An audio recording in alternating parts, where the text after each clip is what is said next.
Hello, everybody. This is Erik with Simple Recovery. We're going to talk about steps 8 and 9, probably some of the more scarier steps.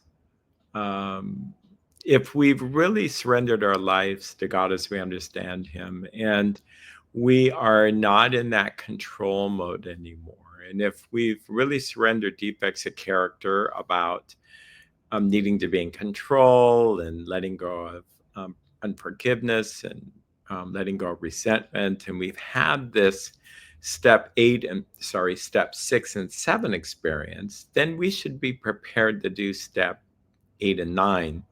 I will say that when I sponsor people, a lot of times I take people through steps 10 and 11, pages 86 to 88 first, 85 to 88, 84 to 88. It really is a good idea because then they're already praying, they're already asking God for direction in all these matters. So let's jump right into it. So we're going to look at this. So it says we need more action, without which we find that faith without works is dead. Let's look at steps 8 and 9. We have a list of all persons we had harmed and to whom we are willing to make amends. We made it when we took inventory. Notice that we already made this, how simple this was. This was not complicated. We probably did many of those people when we had resentments towards them, grudges against them, and then we had actually had a sex inventory or just harms to others, made a list. And so it's a really good idea to just make that list right then and there. Sometimes when I do steps 4, 5, 6, 7, and 8, 8 is really takes just about 5 minutes. It doesn't need to be complicated here. We subjected ourselves to a drastic self-appraisal. Now we go out to our fellows and repair the damage done in the past. We attempt to sweep away the debris which has accumulated out of our effort to live on self-will and run the show ourselves. If we haven't the will to do this, we ask until it comes. Remember, it was agreed at the beginning we would go to any lengths for victory over alcohol, or drugs, or spending, or gambling, or overeating, or lusting, or controlling others, for those that struggle with focusing on one's own life. Perhaps there are still some misgivings. As we look over the list of business acquaintances and friends we have heard, we may feel diffident about going to them on a spiritual basis. Let us be reassured, to some people, we need not and probably should not emphasize the spiritual feature on our first approach. We might prejudice them at the moment we are trying to put our lives in order, but this is not an end in itself. Our real purpose is to fit ourselves to be of maximum service to God and the people about us. So, what is going on here? Am I making an amends and apologizing, or am I doing something spiritual? The answer is yes, we're doing both. We might share about what's going on in our lives spiritually or even our addiction, or we might not, depending on the situation.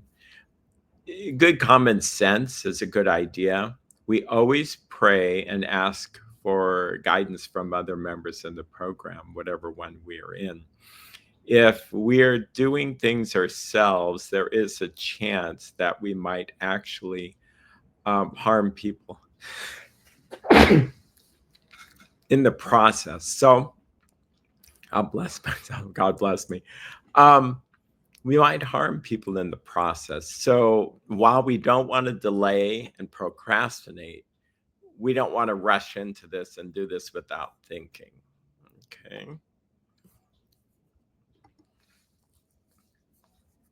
So it talks about it's seldom wise to approach an individual who still smarts from injustice to him and announce we have gone religious. So I'd encourage you to read all of this, but it's like, wow. So some part of amends is a sincere desire to set right the wrong. It says, but our man is sure to be impressed with a sincere desire to set right the wrong. So this is making amending of the relationship. We don't use this as an excuse for shying away from the subject to God. When it will serve any good purpose, we are willing to announce our convictions with tact and common sense. So there's that common sense approach. The question of how to approach the man we hated will arise. So you'll see that now we're talking about what do we do with the person who we have challenges with. It may be he has done us more harm than we have done him, and though we may have acquired a better attitude toward him, we are still not too keen about admitting our faults. Nevertheless, with the person we dislike, we take the bit in our teeth. So you can see here that there's an element that we admit our faults, we're sorry, and we're willing to mend the relationship. We go to him in a helpful and forgiving spirit, confessing our former ill feeling and expressing our regret.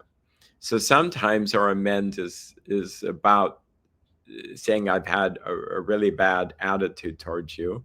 It might be saying I'm an alcoholic or whatever addict to help explain it. Or it may be just I need to just share that I really had a bad attitude. If somehow it makes things worse, it would cause him more harm or her more harm, then we necessarily don't do a direct amends, but we do an indirect amends, which is we change our attitude and we pray a lot and we treat them with utmost kindness and respect. Okay, here are some things, good tips. Under no condition do we criticize such a person or argue. That's not making amends. This really isn't so much a discussion back and forth, unless that in and of itself mends the relationship. But it says simply, we tell him that we will never get over our drinking until we have done our utmost to straighten out the past. So you'll find in this handout, I make those things that are really good and tried and true darker, and those that are lighter. I use that as a system to say, well, I might not do that. Like that seems selfish to me to say, well, I'll never get over my drinking until I try to straighten things out with you, my dear wife or husband, um, or whoever. So maybe that was an oversight in writing this book. Um, we are there to, this might be good to tell ourselves that I'll never get over my drinking until I've done my utmost to straighten out my past. We are there to sweep off our side of the street, realizing that nothing worthwhile can be accomplished until we do so. Never trying to tell him what he should do. His faults are not discussed. We stick to our own. Okay, so another really good principle. We just stick to our own life of what we've done wrong. We don't focus on the other person at all. And it may take a good sponsor to help us stick to our side of the street. If our manner is calm, frank, and open, we will be gratified with the result. So I will admit I'm a little bit nitpicky with this. Maybe it's because I'm a therapist, but I never really think of people as terms of I want a result from them. I think that what I do is I try to be calm, frank, and open, and leave the results up to God. Okay, because it may not turn out the way we want. People may get upset. They may say, "Get out of here. You're saying we're alcoholic." Well, no, I said I'm an alcoholic, and that's how I've done wrong to you. And they say, "Well, if you're alcoholic, you're telling us we are." And then often it just all falls apart. But the same people can end up in recovery later. It says in nine cases out of 10, the unexpected happens. Sometimes the man we are calling upon admits his own fault, so feuds of years standing melt away in an hour. Rarely do we fail to make satisfactory progress. Our former enemies sometimes praise what we are doing and wish us well. Occasionally, they will offer assistance. It should not matter, however, if someone throws us out of his office. We have made our demonstration, done our part, it's water over the dam. So, really good principles here. We keep it simple, we don't complicate it. We want to make it something that mends. So the question is it mending anything? Is it helpful?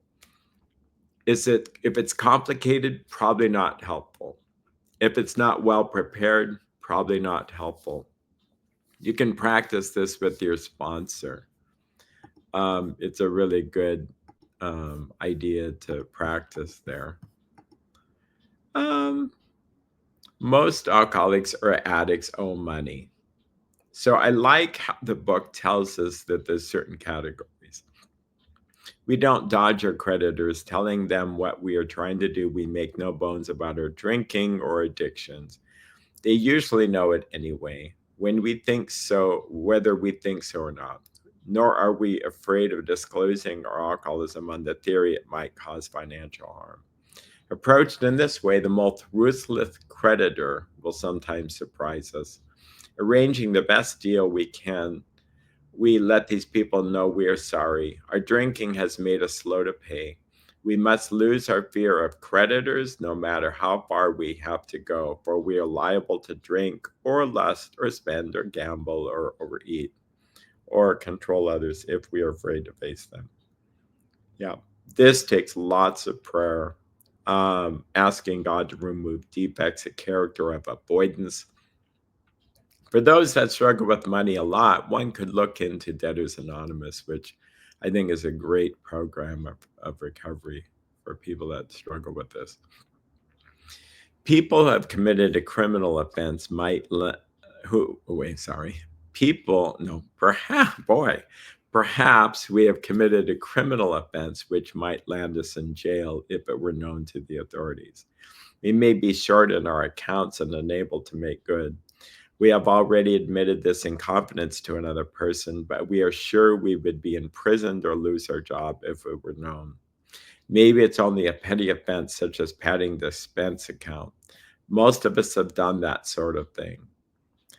Someone asked earlier today, what is padding an expense account? This is not being honest when it comes to expenditures for one's work. Maybe we are divorced and haven't remarried, but haven't kept up the alimony to number one, meaning we pay support, child support is most likely what it would be. She is indignant about it, and the warrant is out for arrest. That's a common form of trouble, too. So it says, although these reparations take innumerable forms, there are some general principles which we find guiding. Reminding ourselves that we have decided to go to any lengths to find a spiritual experience, we ask that we be given strength, think power, and direction to do the right thing, no matter what the personal consequences may be. We may lose our position or reputation or face jail, but we are willing. We have to be. We must not shrink at anything. Okay? Prayer in step 10 and 11, and guidance, meaning asking God to help us, will help with this. The different types of amends are direct amends. Okay, direct amends is face to face, eyeball to eyeball in the same room. I kind of personally think indirect begins with phone. Some people might think it's direct. I just feel like it's better to try to be there in person. But if I can't be there in person, they're across country, then it's phone. I cringe when I hear people do amends through text. I think it has to do with the context of it's a tiny little thing, but we're talking about eighth and ninth step amends. Email, again, maybe you really can't find that person. And you start by an offer for reconnection through text, through a social media, through email, through a phone call, in hopes that you would get that more direct experience. So I still see that as indirect, leading towards direct. Amends in kind is when we have a situation where, say, like we're married once and that really didn't go well due to one's drinking. And so one could do an amends to their former spouse. And the question might be, it could be really a disaster to go and try to make amends. it may be timing. So sometimes postponement, it is a good idea to do amends. It'll benefit your life as well as your marriage, your next marriage. But an amends in kind, say like that former spouse passes away, then the only thing that can be done is treat another person in your life similar in that situation with the best respect possible. Really important. Um, and then living amends is what we try to do every day, one day at a time. We try to live out the steps and connect with God. We make amends quickly if we've harmed anybody, it says in step 10. So we continue to look at our lives. And so it's impossible to live life without harming people. If we don't think we're harming people, then we're probably in trouble. So we're going to have to apologize and make amends and do that somewhere throughout our life.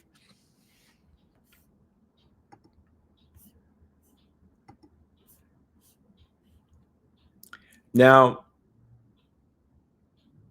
as much as we don't shrink at anything, it's really hard to come up with hard and fast rules. Usually, however, other people are involved. Therefore, we are not to be too hasty or and be the hasty and foolish martyr who would needlessly sacrifice others to save himself from the alcoholic pit. A man we know had remarried because of resentment and drinking, had not paid alimony to his first wife. She was furious. She went to court and got an order for his arrest. He had commenced our new way of life, had secured a position, and was getting his head above water. It would have been impressive heroics if he walked up to the judge and said, "Here I am." We thought he ought to be willing to do that if necessary, but if he were in jail, he could provide nothing for either family. We suggested he write his first wife, admitting his faults and asking forgiveness. So a letter sometimes can be an amends as well. He did and also send a small amount of money. He told her what he would try to do in the future. He said he was perfectly willing to go to jail if she insisted. Of course, she did not, and the whole situation has long since been adjusted. So we have to consider all the people involved, how it could harm your own family, even, or other families. Before taking drastic action, which might implicate other people, we can secure their consent. So we would talk to them and say, "Can I, you have to be in the situation to know if this fits." If we have obtained permission, have consulted with others, asked God to help, and the drastic step is indicated, we must not shrink. There's that encouragement to be courageous here. Um, Here's a great story, and I think it's worth reading because it does give the heart of how this is done. This brings to mind a story about one of our friends. While drinking or whatever drug, he accepted a sum of money from a bitterly hated business rival, giving him no receipt for it. He subsequently denied having received the money and used the incident as a basis for discrediting the man. He thus used his own wrongdoing as a means of destroying the reputation of another. In fact, his rival was ruined. This is really sad. He felt that he had done a wrong he could not possibly make right. If he opened the old affair, he was afraid it would destroy the reputation of his partner, disgrace his family, and take away his means of livelihood. So, after all these years, if he told the community, "Guess what? I lied and I did receive the money," what right had he to involve those dependent upon him? How could he possibly make a public statement exonerating his rival? After consulting with his wife and partner, he came to the conclusion that it is better to take those risks than to stand before his creator guilty of such ruinous slander. So it's important to believe. I think it's a given that he was praying here. And so he was praying, asking God for guidance, and God guided him through consulting with his wife and partner. that the conclusion is better to take those risks than to stand before his creator guilty. So he had the support of his wife and his business partner with whom they could be hurt. He saw that he had to place the outcome in God's hands, or he would soon start drinking or whatever addiction again, and all would be lost anyhow. He attended church for the first time in many years. After the sermon, he quietly got up and made an explanation. His action met widespread approval, and today he's one of the most trusted citizens of his town. This all happened years ago. So it's a beautiful story to show you that if you put this in God's hands, good things can come about.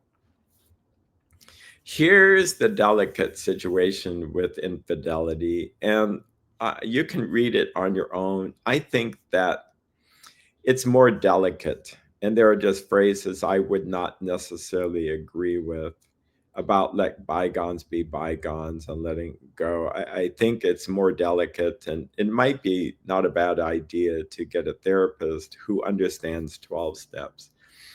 The principles here are that if a person has had an affair, telling his wife about the affair is not what's really harming her. I hear this a lot from addicts, especially sex addicts. Oh, if I tell her, it'll harm her. Actually, doing what you did harmed her. Now lying about it is going to harm her again. But what if the wife, sorry, the affair has a family, and one's wife gets really upset, and it creates a whole bunch of problems. So again, delicate situation. Need to pray and ask about it. There could be kids that know each other at school. Really important to be prayerful. The principle, and I've disagreed with people, not that that's a big thing, but they say, well, I say you never really want to lie. Like any kind of dishonesty does not work in this. But they usually quote this. They said, but you got to lie because it's going to harm so many people. I just don't believe in lying. I think that these things come to find out and even destroyed more. And that's actually what was suggested in the story we read.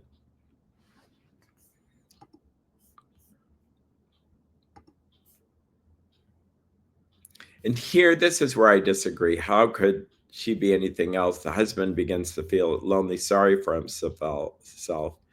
And so it's almost like he's blaming the wife on situation. It's just a delicate situation.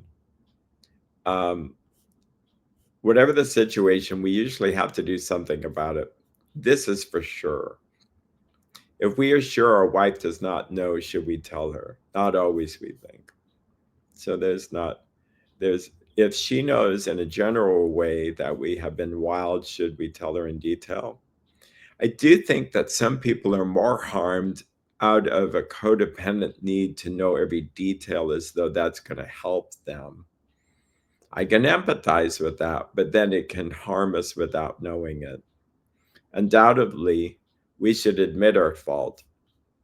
Here's the thing, the addict thinks, well, if I tell them, then they'll be hurt. Well, that's kind of the lie that begin to be with, is as long as they didn't know, it won't hurt them. So lots of prayer and asking for the right situation, the right action here. And I have seen it go where there's a lot of vicious fighting and ugliness, and people just rush into this without much prayer. We are sorry for what we have done, and God willing, it shall not be repeated. More than that, we cannot do. We have no right to go further. This is where I'll just point this out. A design for living is not a one-way street. It is good for the wife. It is for the husband. If we can forget, so can she. I just have a hard time with that. Again, the people who wrote this were newly sober, and I think with more years they realize. Now, on the other side of the street, for those that struggle with codependency, does forgiveness work? It does, but I'm not sure that as the addict, that's something I can, well, I'm on both sides of the street, but as, make that person are we the best person to be telling them, hey, you might forget and forgive? I don't think so. I do like this. It may be that both will decide that the way of good sense and loving kindness is to let bygones be bygones. Each might pray about it, having the other one's happiness uppermost in mind. That's a really good principle here. Having the person's uppermost benefit, what is good for that other person. Keep it always in sight that we're dealing with the most terrible human emotion, jealousy, or trauma or betrayal or lack of trust. I mean, it's just really good generalship may decide that the problem be attacked on the flank rather than risk a face-to-face combat. No one wants a face-to-face combat. And what happened here is we're talking about making amends. Why would he even go to there? So I think that gentle and on the side, the flank might be a good idea, but it still needs to be dealt with.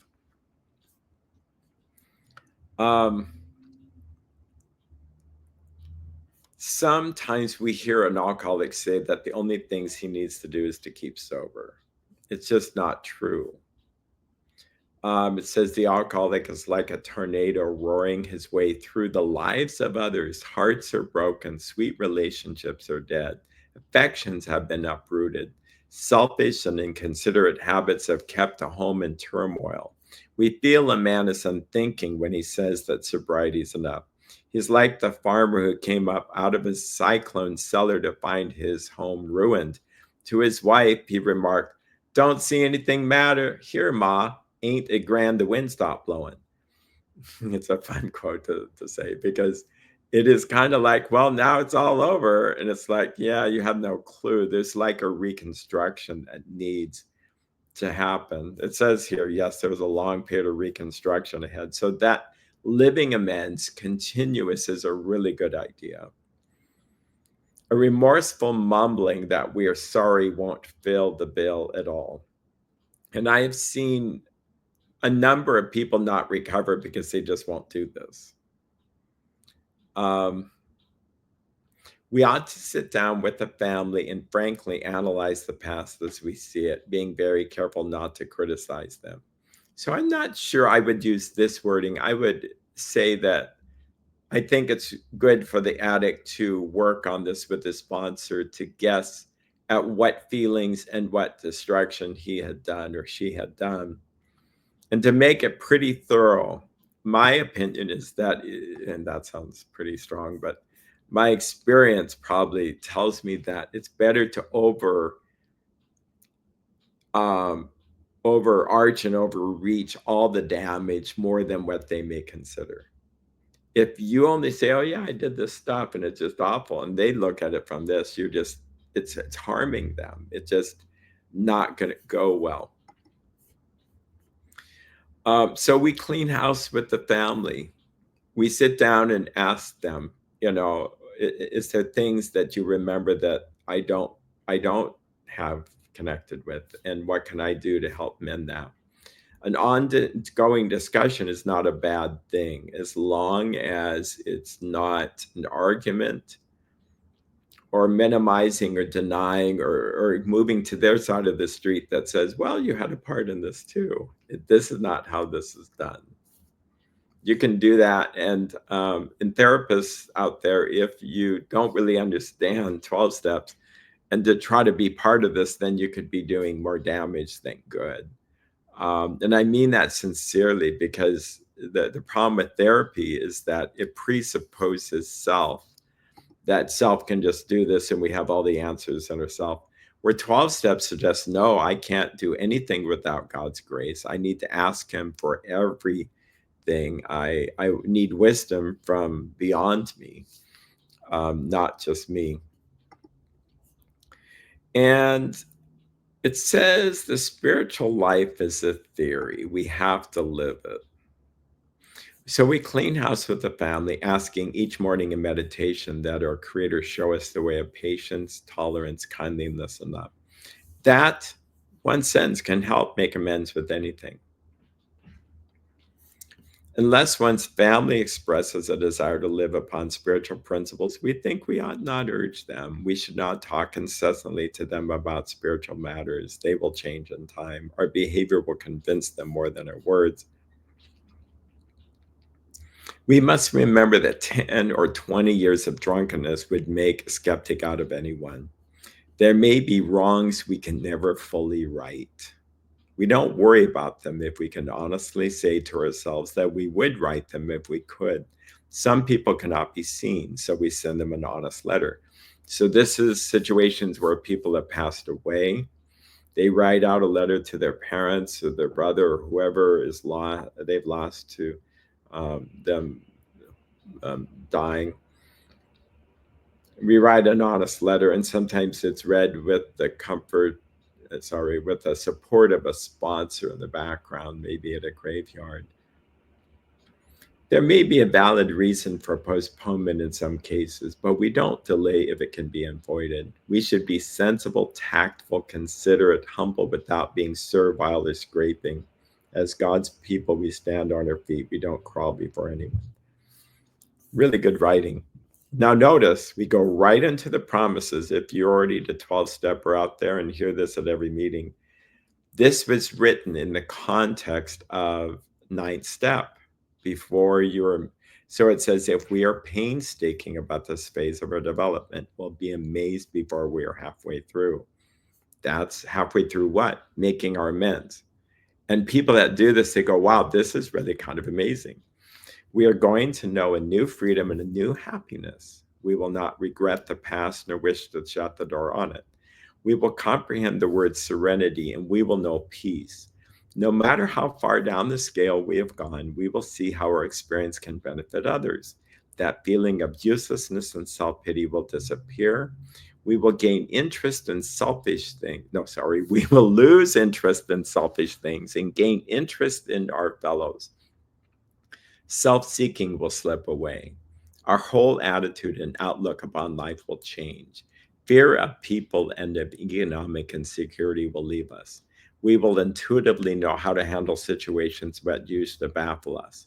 We will suddenly realize that God is doing for us what we could not do for ourselves. Are these extravagant promises? We think not. They are being fulfilled among us, sometimes quickly, sometimes slowly. They will always materialize if we work for them. So there you have it. You have kind of the basic principles of step 8 and 9. With that, I wish you a great day of recovery.